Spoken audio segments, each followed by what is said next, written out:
the closer you are to the ground, like a closer you are to to the student, the more you understand the actual problems that we need to solve for kids. We're talking about Maria. This is not about the numbers. Yes, we are going to talk about numbers, but that's not actually what this is about. This is about Maria. Hi everyone, my name is Tiffany. I am a school psychologist. Today we are going to talk all about database decision making and also the best tips for presenting your report. Today we have Ryan Estrellado to chat all things data. He is a longtime educator, an author, a podcast host, and also a data enthusiast, which we love. Well, thank you, Tiffany. Thanks for having me on the show. Like, I'm so excited about this. So, one thing I should say is just to get this out of the way, I'm here as Ryan, the author, and not representative of my employer. And so, like, what we talk about today is just it's just kind of my point of view, and from from my perspective, and not from the perspective of the folks that I work for. Though I suspect there's probably a lot of overlap there. So I was a school psychologist way back when, as like in the warm up of our chat. I was saying, yeah, it's been a long time. I think my internship was in 2001. That's like multiple decades. Long time ago. And I did that for like 10 years before well, actually, no, it was shorter than that. I went into administration at the district office like around my 7th year or so as a school psychologist. I think that's where I got my first sort of taste of what district level data looks like. Since then, I've worked in like a number of different agencies supporting educators with data, both on an individual level or on much larger scales. And I started writing, taking my writing seriously in maybe like 2018 or so, and began publishing books relating to data. On one hand, that's like on kind of the research side, but then more recently with my new book, the K-12 Educators Data Guidebook, trying to reimagine what data means for everyday educators and not just researchers. And that's been a really great adventure trying to figure out what it actually means to do this practically instead of just how we're told to do it from an accountability point of view. Awesome. So for all my school psych guests, I always start off with, how did you find school psychology? One of the episodes that I watched on your channel was the one with Dr. Byron McClure, and he had a great story about how he found school psychology, and I see this pattern a lot. This whole idea of like we many of us have just kind of stumbled on it, which is kind of funny because you hear stories, or you tell you go to like a job interview or something, and you do hear folks every once in a while say, my parents were school psychologists, or like, I've always wanted to be a school psychologist. That was not true for me. I was a sociology major when I went to UCSD, and I thought I was going to get my PhD, but I didn't want to, after 4 years of reading and writing, I needed a break. I didn't want to stay in school. But I knew part of what I studied in sociology was inequality in schools and how school systems, depending on the way that they're set up, can either make things more equitable for folks or perpetuate inequality. And so I really saw schools as a chance to focus on equity, and I didn't know how I wanted to do that. I knew I didn't really have the personal makeup to sort of be, to be a teacher, because I'm an introvert. I'm better kind of one-on-one than I am with, a bunch of people at once. So I thought I wanted to be a counselor, and so I tried to do that. But I had a mentor who was connected to the graduate school program, to folks in the graduate school program in the school psychology department. He's like, well, if you like counseling, you should probably try this too. To this day, I don't know that he actually thought I was going to be a good school psychologist, or if he was just like trying to get candidates into that program.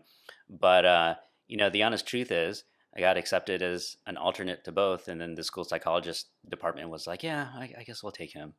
And then I started, and I didn't know that it was like testing. Like, I didn't know. I just thought it was like another kind of counselor. But here's the thing that's kind of interesting to me is I found something in it that I liked, and it very much had to do with like the analytic part being a school psychologist. I wasn't expecting that, but I kind of grew into it. I always love asking this question because I feel like a lot of people do kind of stumble upon it. And a big passion of mine is spreading that awareness because I feel like a lot of times when we talk about psychology, everyone thinks like, oh, clinical psychologists or like psychiatrists. You know, it sounds glamorous. And no one really even knows that school psychologists exist. So you've also worked as an administrator. How Yeah, was that transition and change in roles? it was huge. I was scared of it at first. Um, my boss at the time, really encouraged me to do it, and I was worried about it because I didn't know. I think leading other people is quite a vulnerable act. I think if you do it the right way, and that's kind of a scary thing. One of the things that I learned as I sort of went into it that was a surprise was all of these rules that we were asked to follow as school psychologists. That the ones that particularly the ones that were just like, I don't understand why I have to fill out this particular form, or why why this procedure is the way it is, and it just felt like an inconvenience. What I learned as an administrator is like, oh, okay, those don't just fall out of the sky. There's like many of those actually do have good reasons for why they exist. It's very difficult as a school psychologist because you are up to your eyeballs and trying to get stuff done and meet timelines to reflect on why systems are what they are. And then when you step into leadership, you sort of see, oh, okay, I understand the reason. And the best part of that is if you are an astute leader, you will begin to realize where systems are broken and outdated. And that's where you can offer back value to school psychologists by saying, like, I wonder if the law will allow us to change this procedure so it works better for everybody. School psychs can't do that because number one, it's not their job. Number two, they're like, there's not enough time, right? But if you have like, that's where I really began to see like, oh, okay, I can bring some value here if I just stay observant of what's needed. Yeah, I love your perspective, like a different perspective on the job as an administrator, just having both of those roles. So, what is it that you currently do? Okay, so so after I was a school psychologist, I went, as an administrator, did, worked in a few different capacities as an administrator, but like largely the way I would describe it is, I earned a reputation for helping people with their data, either individually, like on a practical level, which I think is probably one of the things I enjoy most, to larger data sets. And what I mean by that is looking at an entire district's data, or a county's, or or in some cases a whole state. And I realized that there was a part of that that was at once obscure and niche and kind of geeky, but on the other hand could be useful to everyday practitioners just to understand. And I also began to notice that people around me, practitioners, would say things like, you're the data person, I'm not a data person. And there was a part about me that that never sat well with me, because I thought, but you are a data person. I know you are. Um, I mean, maybe you don't write code or do statistics like I do, but that's not, so what? Like, I've met many people who do that who aren't particularly skilled analysts. To me, those are data people. And so I thought, I'm going to start writing these ideas down and sharing them with people. And a few months ago, the culmination of that thought process was a book that I wrote called the K-12 Educators Data Guidebook. And that's been a really important project for me because it's given me a chance to open up a conversation about how we can reimagine the way we use data in schools. Too often, I think, we only think of it as an accountability measure. That is important, but that's not all data can do. I got to a part in my stage in my career where I realized that I needed to have more creative output, and so to have a place where I can write and share and have conversations, I feel like I am joining a community with folks like you, Tiffany, who are working in schools, but making stuff and expressing themselves creatively, offering value in ways that maybe haven't been before, through community building, and my work as an author has given me a lot there, and it's been really satisfying. As early career psychologists, one of the most nerve-wracking parts of the job personally is presenting my findings during either eligibility, or I know some places they call it IEP meetings. So, what are your best tips on delivering this data during meetings? And sometimes it's kind of like difficult information to share. Yeah. Yeah. So if you ask a bunch of experienced school psychologists this question, I think a lot of folks would maybe talk about the numbers. They might, pull out like the little chart that shows the conversion between, the standard scores and the scaled scores. Those are all very important things. I'm going to take a slightly different approach because I don't think it's talked about enough, which is I've noticed that there's a paradox in the way that there's many paradoxes in the way that like we work as school psychologists and what makes us successful or just educators in general. And one of them that I've noticed is that in order to be a really good school psychologist, you have to really understand what it's like to not be a school psychologist. And what I mean by that is, what's it like to be a parent or a teacher who doesn't understand what a standard score is, maybe even doesn't understand the big picture of what a psychoed evaluation is. What is it that they come to the table for as a parent or a teacher? And how do we take what we know as a school psychologist and deliver on that? And the more that we can understand what other people need, the better we are at delivering the data. And so that's kind of that's sort of a vague philosophical thing. But let me make that concrete by saying, if I were to go back and do school psychology again, one of the things I would love to do is to reverse the way that I presented data. And I've wrote about this in my book, and I've talked about this in other ways. The idea is that when we do a psychoed evaluation, we do it in this order. We gather the data, so we like give the tests and stuff, right? And then we analyze it, and we sort of look at patterns. There's evidence of a visual processing disorder or something like that. And then when we come to share that data, we present it in that order, right? So we go through every test that was given, and then we draw some conclusions. Maybe we draw our conclusion on every single processing area. Maybe at that point we put a little fun story in about the child, and then we say what we think we should do. And that's the way I used to do it. And I noticed there's one I'm not proud of this, but like literally, like I've seen Tiffany, like people have like went to sleep. It's like I mean, so that happens a embarrassing. lot. I mean, people Okay, just I'm have not the only like one. blank stares. No, I mean, it's a lot of information that we're sharing, a lot of numbers, and people would just get lost and Yeah. uninterested. Well, and then you're kind of like, it's a presentation, right? It's a little bit of a show, so you're giving it, and it's a little Hmm. distracting. Where you're just like, is Janice? And, you don't say it out loud, obviously, but in your head, you're like, is Janice asleep right now? That's awful, and it's just distracting, right? Okay, so here's the practical tip. Now, I should say, I understand that there are requirements, and so maybe we can't do it exactly like this, but just bear with me, take the idea. Maybe there's something that's useful here. Like, what I would try to do is I would reverse that, right? I would show up to the meeting and I would start with the story. That's really what everybody wants, right? So to be able to show up and just be like, hey guys, I gotta say, I sat down with Maria and we did this part of the Woodcock Johnson, and this is how she answered it. Does it not sound like something she would do? And everybody would just be like, oh my God, yes, that's her.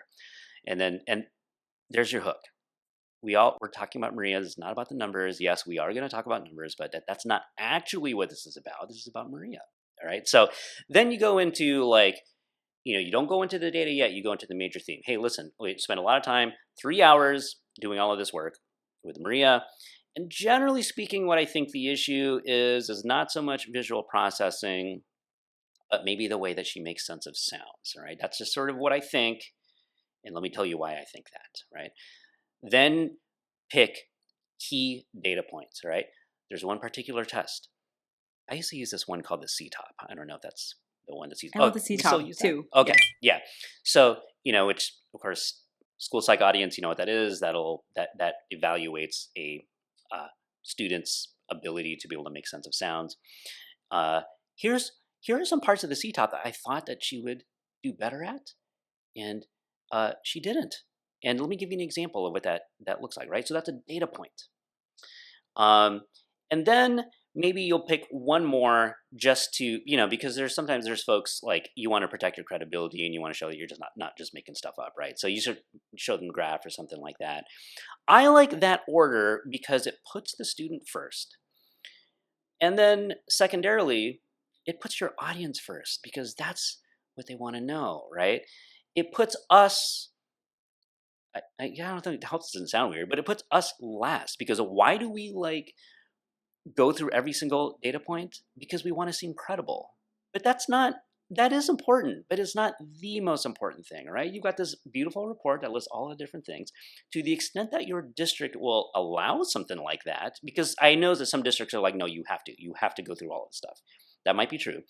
In which case, I would just say, well, summarize it and save it for the end, right? But like, give that hook up front, the story, because that's really, that's what is going to connect with hearts and minds around. Because ultimately, you have to make a decision for this child, right? And I think that's the way that I would approach it.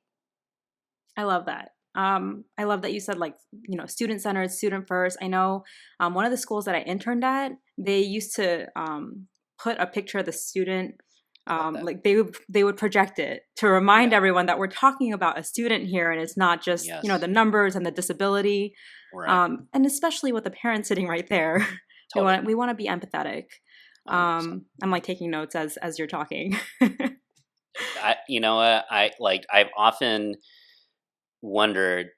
I wonder, like, if I went back and I did this again, how possible is this? So, promise me that if you try any of it, that you'll let me know how it goes, because like it would mean the world to me to know that people are thinking about how we do this once we get to the IEPs.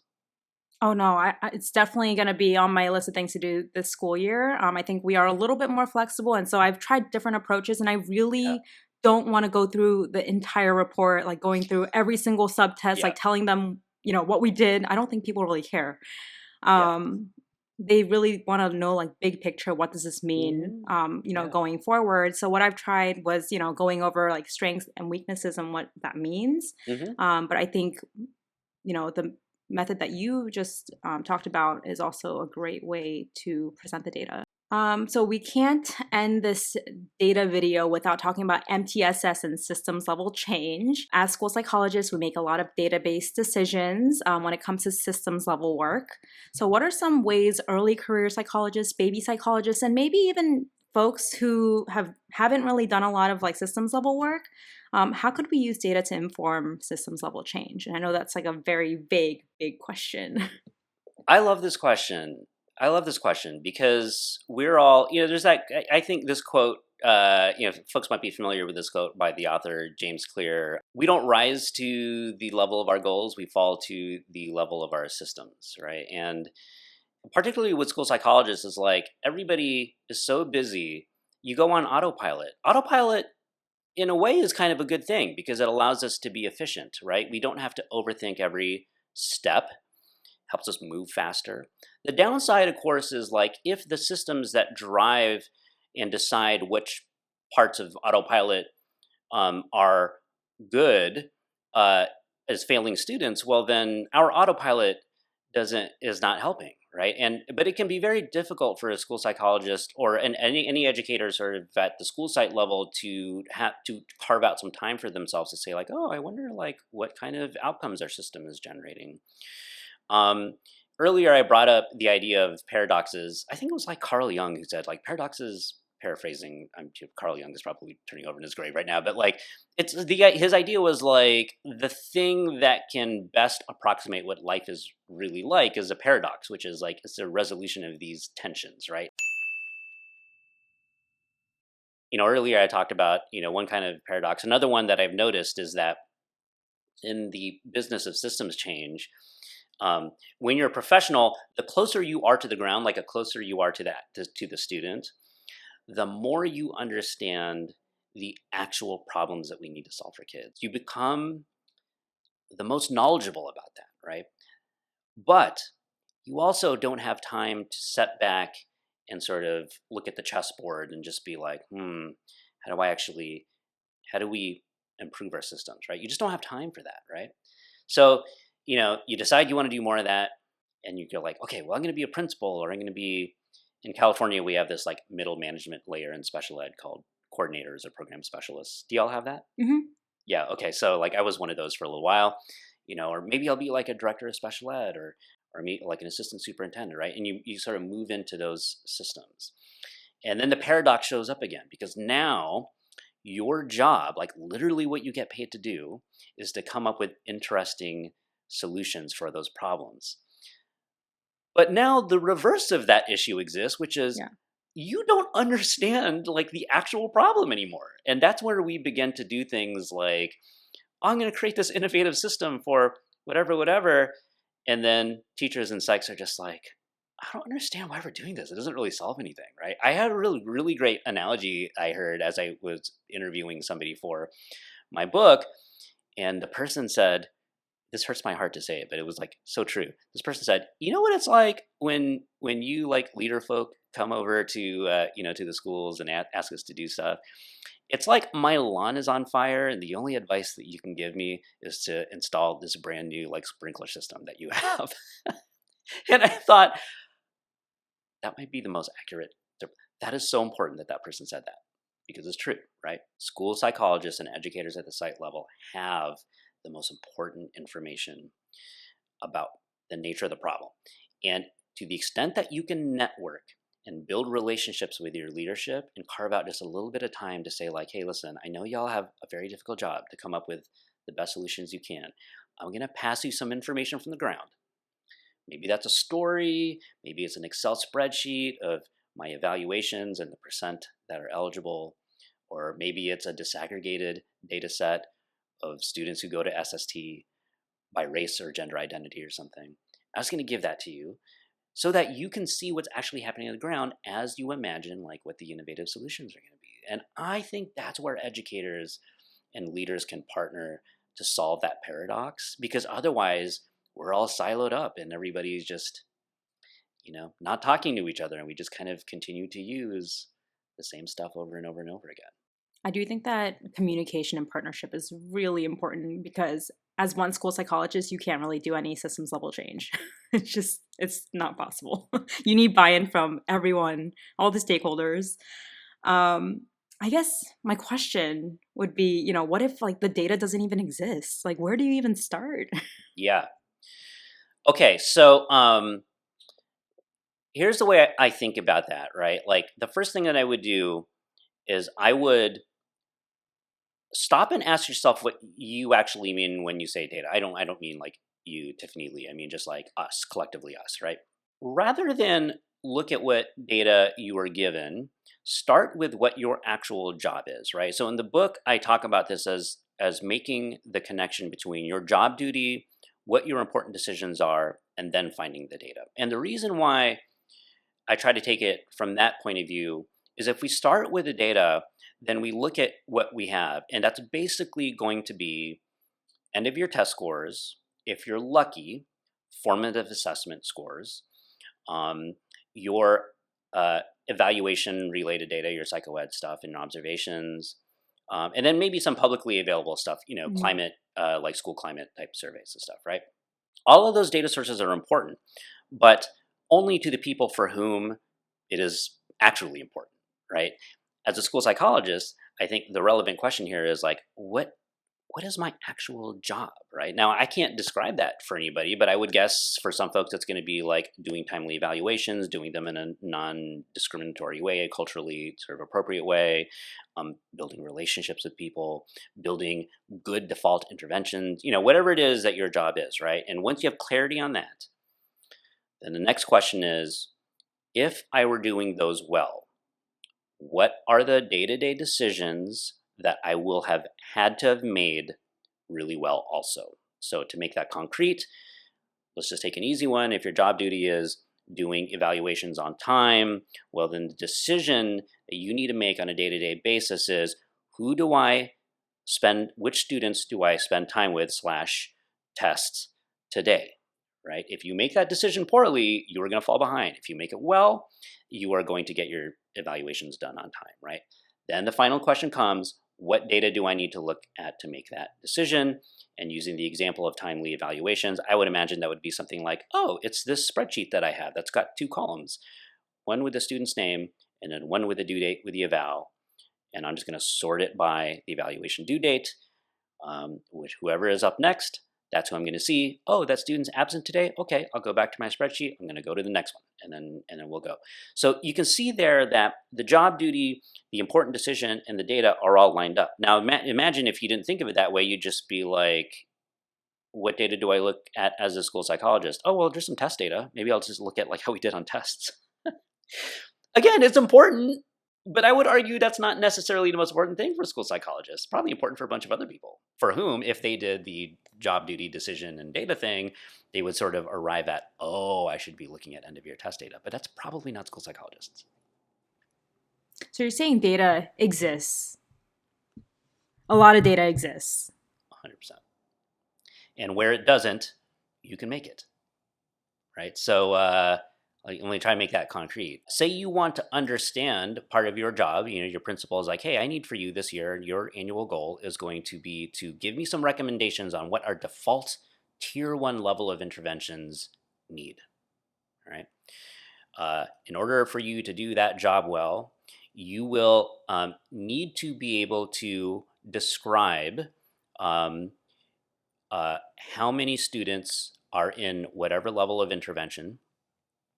And then you're going to need to evaluate that against what it should be ideally, what ratio. You've got like 80, you should have 80% in tier 1. I don't know if these numbers are like vetted by the folks at MTSS and PBIS, but something like that, 80, 90% in tier 1, some smaller percentage in tier 2, and then some even smaller percentage in tier 3. Okay, so now you got your job, your principal gave you a job to do, the decision you got to make. What data do you need? Okay, well, I need to look at the SSTs and what the outcomes of those are. So I'm going to go down the hall to the SST coordinator. Hey, can you tell me about what percent of students go to which intervention? And then that person's going to be like, oh yeah, we don't really track that. Oh, okay. Well, then I guess job number 1 is to convene a team of folks together and say like, hey, can we have a little agenda item on at the end of our SSTs that just prompts us to fill out the spreadsheet that I made that shows us whether or not the student went to tier 1, tier 2, tier 3, and then you install that as part of like your system. That is okay. Is that going to win anybody some like award and like put them on the New York Times or whatever? Well, probably not. But that is actual systems change, and where there is, it's an example of like where there is no data, you can create it. And not only are you going to create it, but you're not doing busy work. That directly connects to a key decision you have to make to do your job. It just takes a little bit of a creative, entrepreneurial kind of mindset, but school psychologists are like that. They're constantly like doing stuff like that. It sounds like it's like little things, but they actually aren't little things. I feel like when I think of systems level change, it's just so overwhelming. Like we don't even have like our MTSS set. Like people don't really understand tier 2 and tier 3 yet. And so just like even like educating teachers and like staff, like how do I do that? But it sounds like I can make these changes in my day to day by doing something as simple as that. I mean, having like a 5-minute conversation. Any project, no matter how big, when it comes down to it, is still an accumulation of a bunch of small, physically observable behaviors. I don't care how big the project is. If your project is build an MTSS system at your school, yeah, that's massive. And we can plan that and make a 5-year plan and do all that stuff. And you should, because planning is good. At some point, somebody is going to need to go into their office, make a little chart that's got 2 columns. One has got a student's name, the second that's got the name of the intervention, and then or maybe it's 3 columns. The third is like the outcome on a scale from 1 to 5. That's actual work. The hands have to touch the keyboard to be able to do that, right? Now, when one person does that change the system? No. But when like 10 people are doing that every day for 7 years, you're going to wake up one day and without even realizing it, just sort of see, oh, we have MTSS. That's the way it works. Like somebody, and I don't know, like people whose job it is to take their hands and put it on the keyboard and create the thing, they should not think of themselves as having a small part in this. It is the part, right? It's the actual work. And I feel strongly about that. People should feel good about that because that's how change happens. Yeah, people need to hear this part of the video, so I'm probably going to put it in the front. Great. All right, I think that's a wrap. Thank you so much for being here. like I said, I'm probably going to be taking more notes while I'm going back and editing the footage. I am excited to be a part of your podcast soon. I can't wait. Other than your podcast, it's Donuts in the Lounge, right? Yep. Where can people find you? Best place is my website, ryanestrellado.com. On the website, I've got a bunch of different resources, not just for school psychologists, but for educators in general. I do a lot of writing there, some like thought pieces, but mostly practical activities. If you're interested in the K-12 Educators Data Guidebook, you can get a code for 20% off plus a free chapter. That's on ryanestrellado.com. I'm pretty active on social media. Most of the time, I'm posting just, fun stuff about family and my pets and things and, jokes and stuff like that. But I also share resources that help me in my everyday work. And my handle is ry underscore Estrellado. So that's ry underscore Estrellado. And that's my handle on both Twitter and Instagram. Awesome. So I'll put all of those, the handles on the screen and also in the description box below. And also, is it 20% off? Is that like, do you need like a code for that or? Yeah, so you'll go on there. I have an email, like this email community where every other week I send folks free resources or stuff that I found on the internet that I think would be helpful. You sign up for that, you get a code to order the book if you want to, but you also get a free chapter. Okay, awesome. That's a wrap. Thank you everyone for watching, and I'll see you in the next one. Bye. Thank you, Tiffany. Bye-bye.